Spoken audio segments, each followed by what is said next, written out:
tell me that I'm never.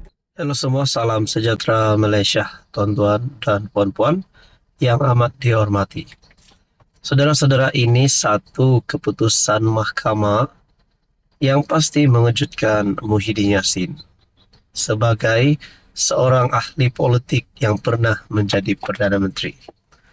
Berkaitan dengan ini, saudara-saudara, melibatkan nama bekas Menteri Keuangan yang dulu yaitu Lim Guan Eng. Ini adalah satu isu yang mengaitkan kedua-dua pemimpin ini, Muhyiddin Yassin dan Lim Guan Eng. Berkaitan dengan pengecualian cukai Yayasan Al-Bukhari. Rupanya ini pendedahan terbaru daripada peguam Lim Guan Eng. Adakah dengan ini Muhyiddin bakal kalah ataupun terpelanting? Kita nantikan. Pengecualian cukai Yayasan Al-Bukhari dibatalkan masa Muhyiddin jadi Perdana Menteri, menurut peguam Lim Guan Eng. Mahkamah Tinggi di sini hari ini, bertarik 15 Julai, diberitahu bahawa isu pembatalan pengecualian cukai kepada Yayasan Al-Bukhari berlaku ketika Tan Sri Muhyiddin Yassin menjadi Perdana Menteri. Peguam Guok Ngek Siong yang mewakili bekas Menteri Keuangan Lim Guan Eng berkata surat yang dikeluarkan dan ditandatangani pengerusi yayasan itu, Tan Sri Syed Mokhtar Al-Bukhari, pada 5 Februari 2021 menunjukkan gambaran yang jelas.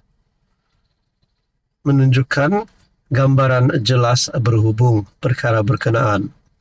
Ngek Siong berkata demikian melalui pernyataan pembukaan dalam kes saman Guan Eng terhadap Muhyiddin yang didakwa mengeluarkan 3 kenyataan fitnah membabitkan isu pembatalan pengecualian cukai ke atas yayasan berkenaan pada 9, 11 dan 12 Mac tahun lalu melalui laman Facebook milik ahli Parlimen Pago itu. Menurut peguam itu, perkataan yang digunakan Syed Mokhtar dalam surat berkenaan adalah sangat jelas, yaitu baru-baru ini yang hanya boleh bermaksud ia berdasarkan pada tarikh 5 Februari 2021. Ia hanya boleh bermakna bahawa pembatalan itu sememangnya berlaku ketika defendant yaitu Muhyiddin menjadi PM.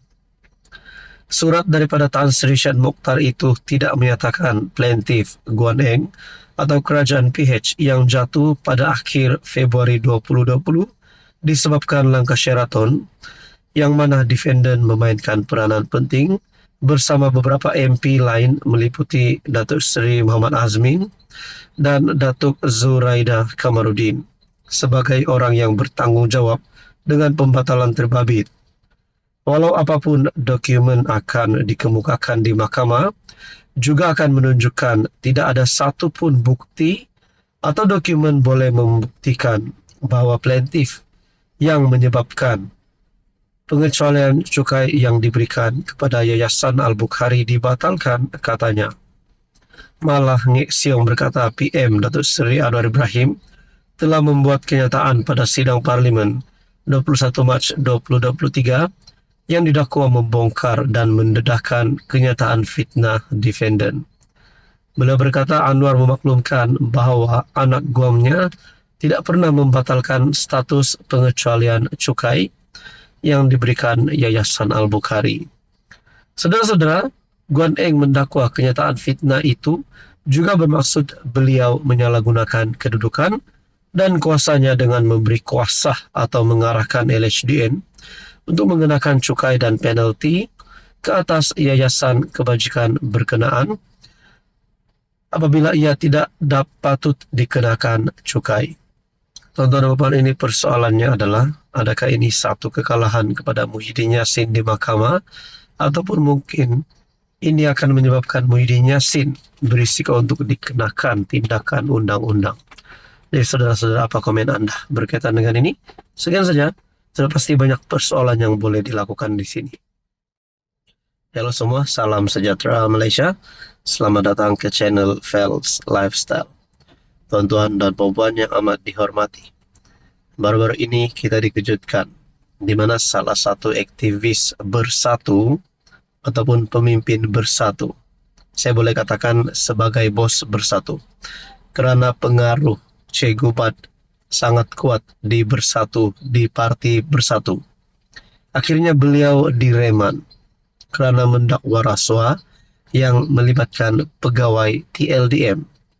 Namun persoalan yang timbul selepas beliau direman, adakah beliau akan terus ditangkap masuk penjara kalau benar kesalahan yang dilakukan Che Gubat itu adalah sangat serius? Ini satu kenyataan terkini daripada Ketua Polis Kuala Lumpur. Melalui perkongsian daripada My Metro, dedah dokumen sulit kerajaan, kesalahan serius. Penahanan reman ahli jawatan kuasa penerangan Bersatu, Badrul Hisham Shaharin, adalah proses biasa dilakukan berdasarkan keperluan siasatan. Ketua Polis KL, Datuk Rusdi Muhammad Isah berkata, kesalahan disyaki dilakukan Badrul Hisham atau lebih dikenali sebagai Che Gubat adalah perkara serius di bawah Seksyen 8 Akta Rahsia Rasmi 1972. Ini proses biasa, tahan reman. Ada laporan, jadi kesalahan itu kita akan siasat. Kesalahan itu benarkan kita membuat tangkapan dan ada keperluan kita akan tangkap bergantung kepada siasatan. Berdasarkan Seksyen 8 Akta Rahsia Kerajaan, kesalahan sangat berat membabitkan dokumen kerajaan. Walaupun cuma salinan, kita nak tengok siapa yang ada dokumen hak milik kerajaan itu, sebab dia, Che Gubat, tidak bekerja di situ, katanya. Beliau berkata demikian kepada pemberita pada Majlis Serah Terima Tugas Ketua Polis Daerah Dang Wangi di IPD Dang Wangi.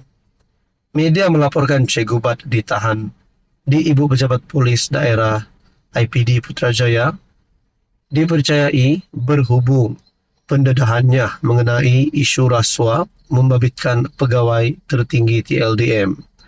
Susulan itu, Che Gubat direman 2 hari di Mahkamah Magistrate Putrajaya bagi membantu siasatan polis. Terdahulu, Harian Metro melaporkan Che Gubat ditahan polis. Dipercayai berhubung dakwaannya mengenai isu rasuah membabitkan pegawai tertinggi TLDM. Artikel disiarkan pada 29 Julai 2024. Nah, menjadi persoalan kalau benar dedah dokumen sulit kerajaan adalah kesalahan serius menurut Ketua Polis, sudah pasti kita menantikan apa yang berlaku seterusnya kepada Che Gubat. Adakah beliau berisiko untuk terus ditangkap? Apa komen Anda berkaitan dengan isu panas ini?